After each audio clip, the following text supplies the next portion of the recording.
How to set custom hours for availability in Acuity Scheduling. Hey everyone and welcome. I hope you're all doing great. In this video I'll show you step by step how to get this done. So you may know already that you can actually set regular hours on Acuity and they're just going to basically be the default ones.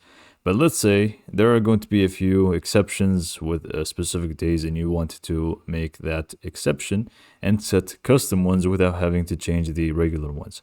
Doing that is going to be very easy and simple to do, and I'm also going to show you how to set up the default hours as well. So let's just go and get to it and click on scheduling and open up our Acuity scheduling here.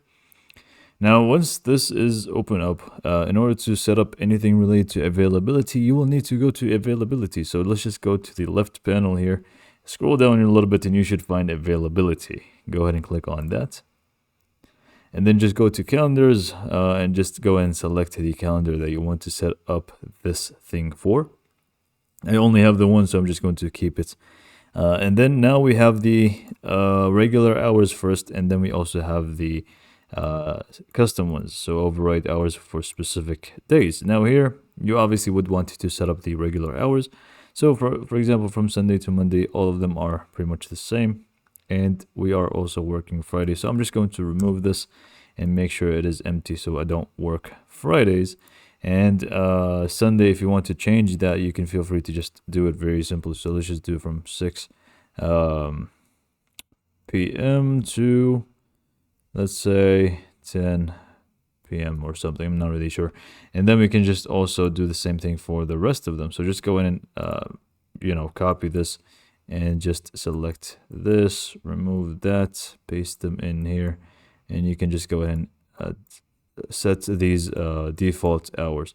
Now, they are going to be pretty much the default hours that are going to be implemented for your scheduling, and they are going to be the ones that you will be using, unless you have specific dates that you want to change it for. So let's say now if you just scroll down here, you can see override hours for specific days, and now we're on December, so we can actually go ahead and set them up. For example, Wednesday on the 25th, I have an appointment with the doctor, whatever it may be. So let's say I am off in that case.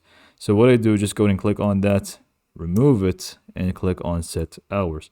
And that means that I am now pretty much off. I'm not going to be working Wednesdays. And people won't be able to basically book me that day. And not only that, but I'm also going to be able to change the time completely. So for example, Thursday, something else happens and I want to change it so that it is going to be, and by the way, it did not restart yet, so it's not the proper date and time. But anyways, let's say with 26th, I believe, I wanted to work, well, it says 9 a.m. to 5 p.m. So let's say I wanted to work now from 6 to 10, for example, or let's just change it up a little bit. So from 7 p.m. to 11 p.m. and click on set hours. This is now going to be the new date for this specific day. And next Thursday is going to be back to default, which is, the default one that we have here. I did not click on save. This is why we don't really have that. But yeah, this is only going to be the only exception for the Thursday. But next Thursday is going to be back to normal, if that makes sense. So yeah, hopefully you found this video to be helpful, and thanks for watching.